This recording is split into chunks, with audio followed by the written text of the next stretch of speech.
Researchers in Sydney believe they've found a key ingredient to a longer, happier life.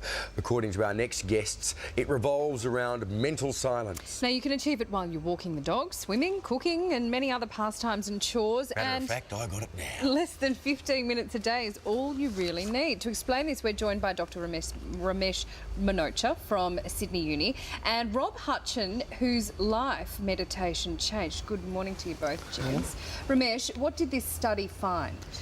Well, it's one of the first of its kind in the world, and what we found was in long-term meditators in Australia, people who meditated for at least a couple of years regularly and up to 35 years regularly had better physical and mental health than the general Australian population. And how long were these people meditating each day, Ramesh? Well, we looked at an experience called mental silence or thoughtless awareness, which is part of which is the target experience, I suppose you could say, within this technique called Sahaja Yoga. And most of these people were experiencing that state of mental silence a few times a day. Yeah, okay. So, I mean, there must have been other studies done into this. What made this study, you know, so different, and the findings you think so exciting?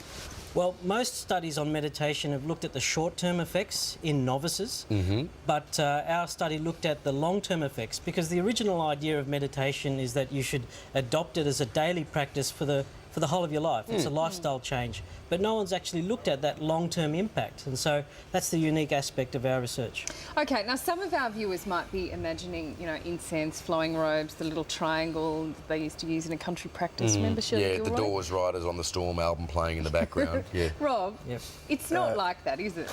No, obviously there's certain shonky people that come out of India that promote that because that's what they're selling, but no, we're just normal people doing normal things, you know, mortgages and kids and the full catastrophe, you know. And tell us why you turned to meditation. I was just a really naughty boy, you know. Yeah. Wild, wild ways. Yeah, leaving no particular stone unturned, and just looking for.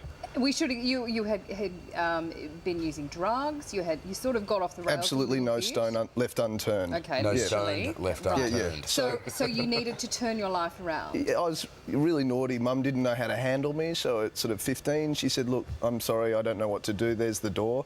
Very loving, but totally out of control I was. So how'd you get into meditation, Rob? I was just looking at a lot of various personal growth techniques and lots of other things, and then all of a sudden I started doing this technique, and all the sort of, if you like, risk-taking behaviour sort of evaporated overnight, and I just stopped. There was no withdrawal, there was no come down, there was no anything else. It just evaporated, it just stopped. It's not that easy. I've tried to do this. It's quite difficult to meditate. The real irony is that you don't have to do that much to make it work.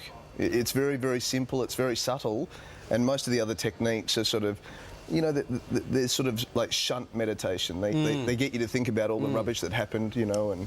Ramesh, you know, most people, as Sam mentioned, think about it being some kind of mystical experience, but, you know, in fact, the mental effect is produced by just physical effects, ultimately, isn't it? I mean, it's about the breathing and the way you hold your posture, and then that leading you to mindfulness, isn't it? Well, actually, it's different to mindfulness. It's about mind emptiness. Right. And the relaxation process is important because it calms the body, it reduces the stress chemicals that drive excessive thinking activity, but ultimately it's about shutting off that background mental chatter that we all have, the thing that distracts us and makes us forget why we walked into a room to get something, or keeps us awake at night when we're trying to get to sleep.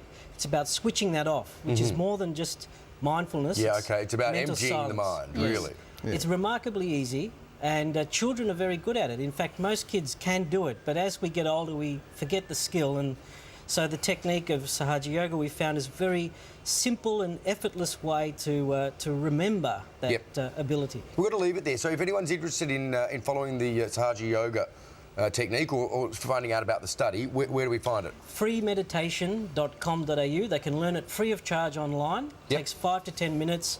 Do it every day. It's a skill for life. freemeditation.com.au. Correct. I'm getting on that later on today. Thanks, Rob. Thanks, Ramesh. Good on you. Can you teach me, please? In the break. Thanks, guys. Great to talk.